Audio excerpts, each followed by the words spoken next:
Certinho. Então, ó, recapitulando aqui, já que está gravando agora, a gente iniciou a aula justificando a troca aqui do T. Antes estava 75, né? Só que o correto é 200 milímetros. Lembrando que a gente está voltando àquela atividade que nós resolvemos na aula passada. E quando a gente faz a alteração, né? T sempre vai ser a distância paralela à linha neutra. A gente vai ter valores diferentes para a tensão de cisalhamento. E, claro, como tal XY tem a ver com a tensão de cisalhamento, a gente vai ter um valor diferente para o R, para a coordenada X e Y e também para as tensões principais, tanto máximas como mínimas. Então, já estou até corrigindo aqui, ó, para a gente, de fato, agora, quando for traçar o círculo de Mohr, né, a gente já trabalhar com esses valores corretos. Certo, pessoal? Então, não confundo, sempre é a dimensão paralela. Se eu tivesse uma seção em T aqui, ó, quisesse calcular aqui, ó, seria aquela basezinha do T. Se eu tivesse uma seção em L, seria a base do L. Está sempre paralelo à linha neutra, perfeito?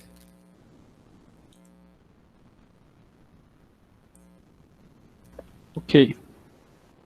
E o que ficou pendente foi traçar esse círculo, né? Nós até fizemos, se eu não me engano, utilizando algum site, que foi até uma sugestão de um de colega de vocês, mas eu peguei e representei o mesmo também aqui no PowerPoint. Então, fizemos todas essas partes, já foram feitas. Tudo isso já foi desenvolvido. Isso aqui também, né? Faltou só dizer que o T não é 75, né? Já vou até aproveitar aqui, ó, para não ter erro e colocar T igual. Pronto, que aí fica mais fácil de não cometer o erro.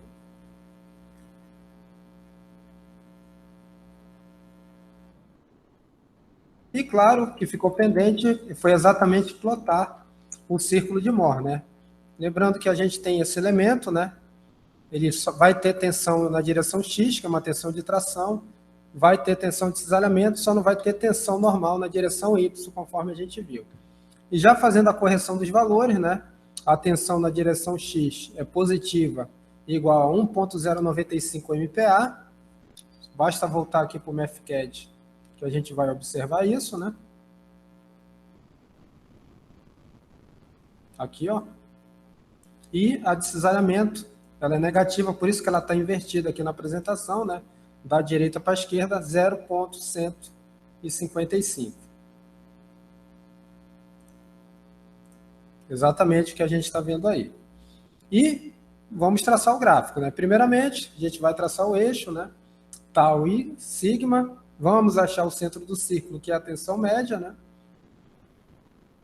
Representamos o mesmo, né? Fazendo a média aí, considerando que eu não tenho, né, o valor de sigma y, basicamente é a metade de 1.095, que dá exatamente 0,548, né, MPa. Achou o centro, nós iremos achar o raio do círculo através dessa equação aqui, vocês já sabem qual é que vocês precisam utilizar, né? Chegaremos nesse valor de 0,569, que é igual, inclusive, à tensão de cisalhamento máxima. Após isso, terceiro passo, vamos representar aquelas duas coordenadas. X, que é o quê? Sigma x menos tau xy. E y, que é sigma y e tau xy. Fazendo essa representação, primeiro x e depois y, né? E fazendo a ligação entre os pontos, não, vou fazer depois, mas representando primeiramente elas, eu consigo chegar nesses dois novos pontos. Consigo também calcular a tensão mínima, que é a tensão média menos o raio, e também a tensão máxima, né, que é a tensão média mais o raio.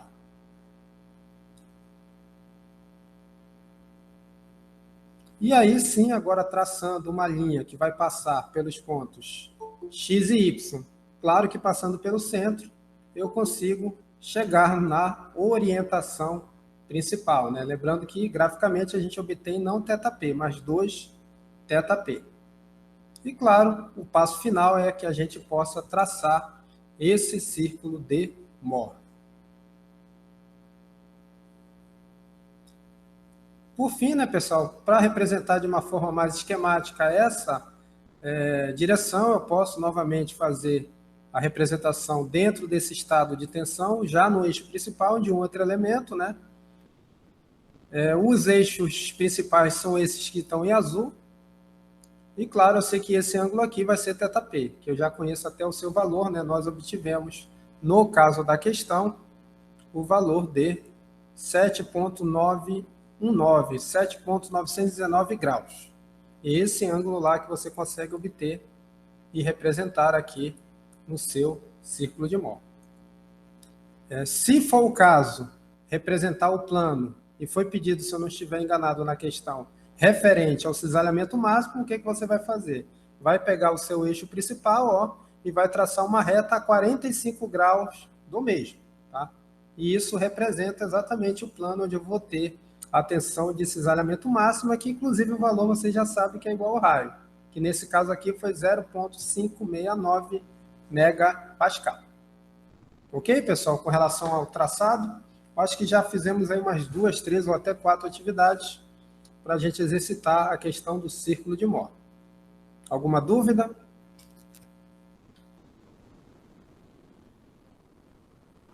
Não.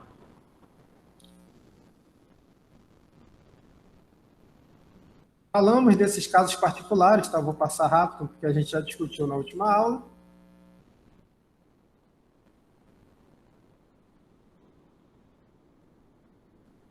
Primeiro caso particular, quando eu tenho um círculo todo na zona positiva, né, que é a atração pura, vou passar mais rápido. Falamos do caso da compressão pura, como também do caso do cisalhamento puro, tá? Onde o círculo ele é totalmente simétrico em relação aos eixos originais. E a gente vai fazer agora, né, a resolução dessa atividade aí, que corresponde a uma condição onde eu tenho apenas tensão normal, né, no sentido X, que é menos 90 MPa, porque é compressão, né, mas temos também uma tensão cisalhante negativa de menos 63 MPa. Então, um eixo propulsor submetido a uma torção combinada e carregamento axial é projetado para resistir a uma tensão de cisalhamento de 63 MPa, que é exatamente essa que vocês estão vendo aí embaixo. E uma tensão de compressão de 90 MPa. Geralmente isso daí é característico de um eixo de uma máquina, né? Por exemplo. Determine as tensões principais, né? E represente o círculo de Mohr e mostre-nas em um esboço de um elemento orientado adequadamente. Esse é o item A. No item B, determine as tensões de cisalhamentos máximas, né? Que é o tal máximo, e também calcule, né, e, claro, represente a sua tensão normal associada, tá? Que a gente sabe que é o sigma médio, inclusive. E também mostrar como elas estão atuando naquele esboço, né, que eu representei lá no item A. Então, vamos fazer essa questão aí, uma questão relativamente simples, né, porque já é fornecido o estado de tensão original, aí basicamente é fazer o cálculo dos valores, né, das tensões principais e obter também a tensão de cisalhamento máximo e do ângulo θ para obter a direção principal.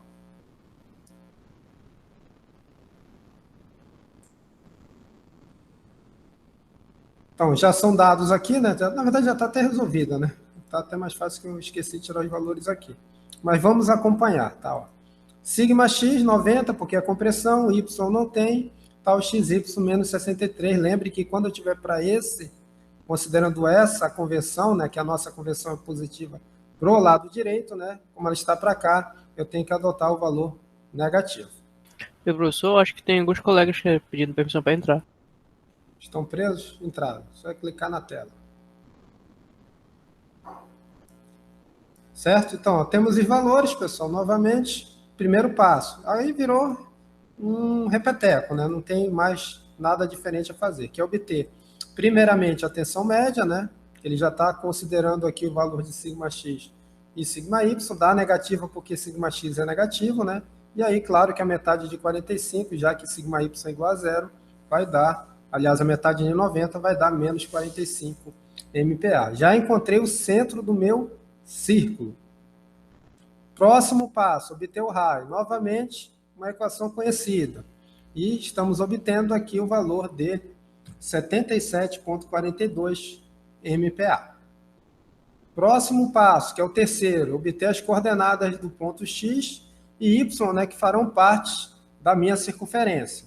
A primeira coordenada, eu estou obtendo o valor de menos 90 MPa e de 63 MPa, e a outra coordenada, claro que como eu não tenho sigma y, vai ser zero aqui, e no caso de tal xy, né, menos 63 MPa. Quarto passo é traçar e calcular as tensões principais, sigma mínimo e sigma máximo, ó, e fazendo aqui já a sua relação com o raio, né, subtraindo e somando, eu consigo obter sigma mínimo de menos 122,421 MPa e sigma máximo de 32,421 MPa. Professor, Diga. desculpa aí no ponto 1.3, o senhor colocou os valores como uma matriz, foi? Vetor. Esse colchete grande, ele entra como vetor, Por exemplo, tu quer criar um vetor aqui no MathCAD, ó, tu vai x, né? Vou repetir, só para mostrar. Vai atribuir, tá, valor, aí você vem bem aqui, ó, operator, vai aqui, ó, clica aqui. Aí vamos dizer que é 1, aí dá um tab, ó, ele já vai lá para baixo, aí você coloca o outro valor, tá bom? Ah, entendi. Quando quiser pular, ele vai pular na coluna, né? Você pode dar um tab no seu teclado que ele já faz essa representação, tá? Poderia ser uma matriz também. Quando é matriz, você até consegue definir a ordem dela, tá? Mas poderia também fazer aqui uma matriz, tá bom? Utilizando o comando por sinal. Tem como botar pro lado assim, criando mais outra coluna? Porque é mais comum o vetor ser esboçado assim, né? Depende da forma que você quer, né? Você quer fazer em linha, né? É isso mesmo.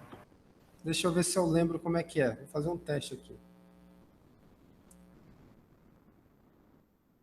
Acho que para fazer em linha, você tem que definir antes ele. Deixa eu ver se eu lembro.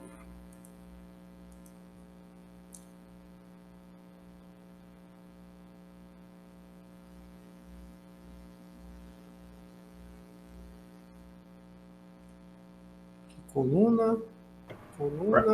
Press 1 for help, né? Tem que lembrar aqui como é que é. Faz muito tempo que eu não uso em linha, inclusive, tá? Então tranquilo, professor. Vamos só seguir o Depois a gente vê isso aí, mas tem que lembrar. Aí teria que consultar, né, o help do programa para a gente entender. Mas tem como representar, tá? Eu só não estou lembrando agora como é que a gente faz aqui no MathCAD. Aí teria que ir lá no tutorial.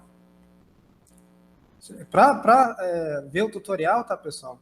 Ó, você vai aqui e clica F1 em cima, tá? Aí já vai abrir lá, ó, o site. Bora ver se a gente consegue ver rápido isso. Matrix. About. Se ele mostra aqui. Não está muito fácil de achar agora, né? Depois a gente vê. Mas teria que procurar aqui e a gente vai chegar em algo aí. Teria mais que procurar. Então, a gente tinha mostrado aqui as tensões máximas e mínimas, né? Já é um repeteco, por isso que eu estou sendo relativamente rápido. Calculamos o ângulo θP, né? Que nesse caso aqui foi obtido o valor de 27 graus. Lembrando que tendo o círculo de Mohr, né? A gente consegue também plotar, como eu vou ver mais na frente, né? Mostrar mais na frente para vocês, né? E aqui eu estou calculando um ângulo que eu chamei de θP', que nada mais é do que achar o ângulo que eu tenho, partindo do meu eixo original, né, que está na direção X, até chegar no outro eixo, que está a 90 graus do mesmo, mais o valor de θP, tá? Que eu já vou mostrar na representação como esse ângulo ele é. Mas basicamente é somar 90 graus e eu estaria chegando no outro eixo, né, principal. Aqui a tensão de cisalhamento máximo, novamente igual ao raio, tá, pessoal? Não precisa repetir isso aqui, né? O ângulo que ela vai estar, né, que sempre será θP menos 45, né?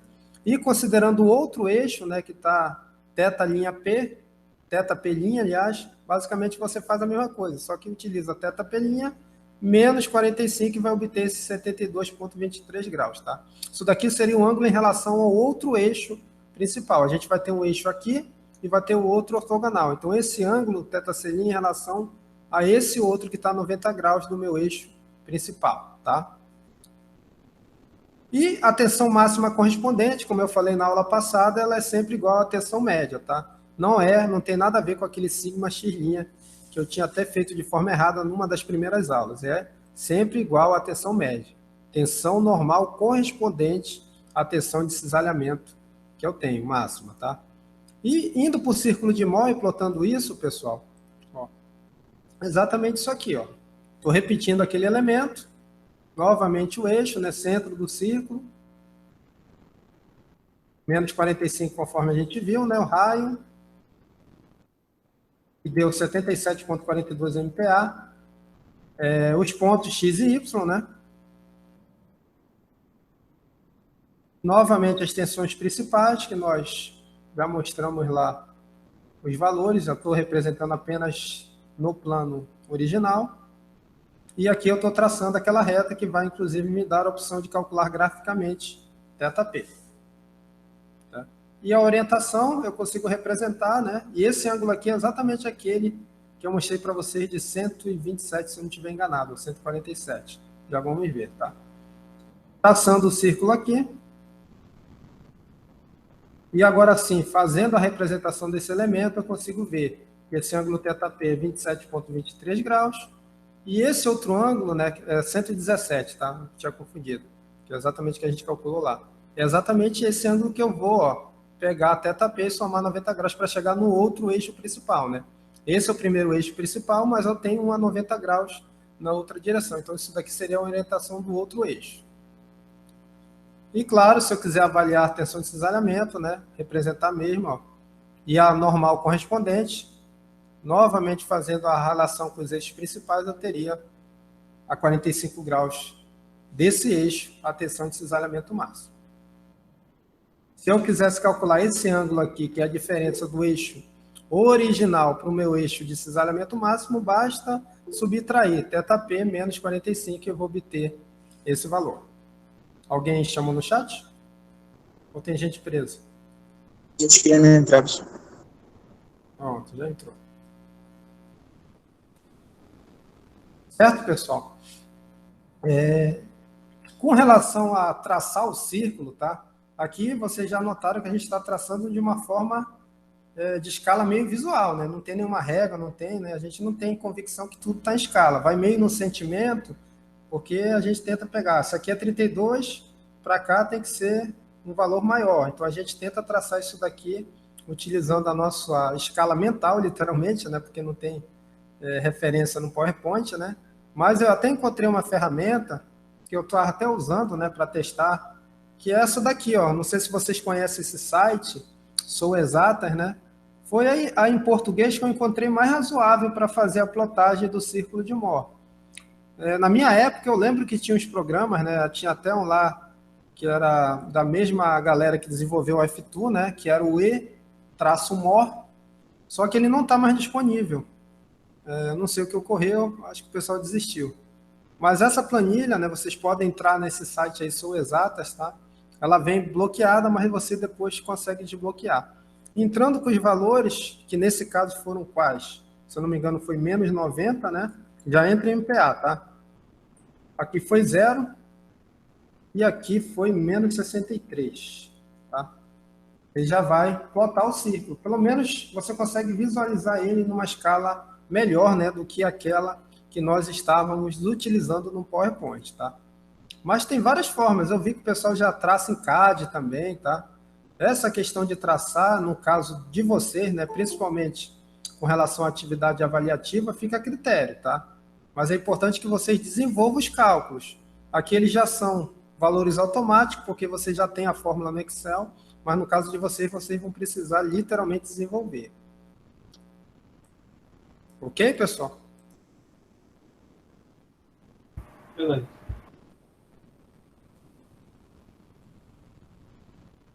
O círculo de Mohr, tá? Ele não é uma ferramenta apenas para analisar problemas bidimensionais, tá? Existe até a possibilidade, que não é o caso que a gente vai estudar no curso, né? Que é também utilizar o círculo de Mohr para o estado triaxial de tensão, tá? Então você consegue representar também 3 dimensões no plano utilizando o círculo de Mohr, pelo menos em nível de tensões principais. Não sei se vocês já ouviram falar disso. Não vira esfera de Mohr, não, né?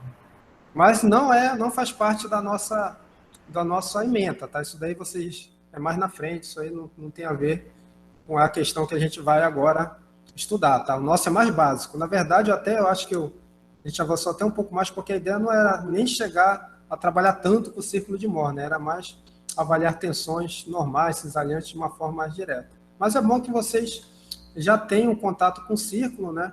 Isso facilitará o trabalho de vocês, por exemplo, em mecânica dos solos, onde vocês vão precisar calcular tensões normais, cisalhantes, né? E principalmente as tensões principais num particulado de solo. Aí vocês já podem utilizar o círculo de Mohr, inclusive, para isso, tá? Não sei se vocês sabem, né? Mas a principal forma de um solo falhar é qual desses esforços? Ele falha por tensão normal ou tensão cisalhante? O que vocês acham? O solo. Cisalhante? Com certeza cisalhante, tá? Até porque ele é uma massa, né? Não é tu tem uma partícula, mas ele trabalha em conjunto. É um material heterogêneo, mas o cisalhamento geralmente é uma parte crítica, né? E aí encontrar a tensão máxima de cisalhamento é bem interessante. O círculo de Mohr vai ajudar vocês, porque vocês já sabem, né? Inclusive que a tensão máxima ela é igual ao raio, né? Então aí não tem dificuldade. Mas voltando a falar do círculo de Mohr 3D, né? Eu não vou até colocar aqui porque não é, mas vocês vão ver que eu consigo fazer círculos dentro desse círculo principal, tá? Inscritos no mesmo, né? Que consegue representar, por exemplo, a tensão na direção Z. Então é bem interessante, mais na frente, quem gostar de estruturas, quiser estudar um pouco mais sobre isso também, entender como é que eu consigo traçar o círculo de Mohr em um ambiente triaxial.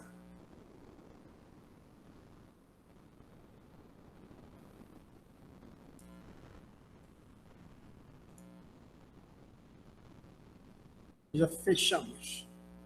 Para a aula de hoje, pessoal, eu não preparei muito nada especial, era mais basicamente mostrar a resolução dessa questão aqui, que não tem nada de diferente das demais, né? E agora dou até o espaço, se alguém quiser perguntar alguma coisa específica, né?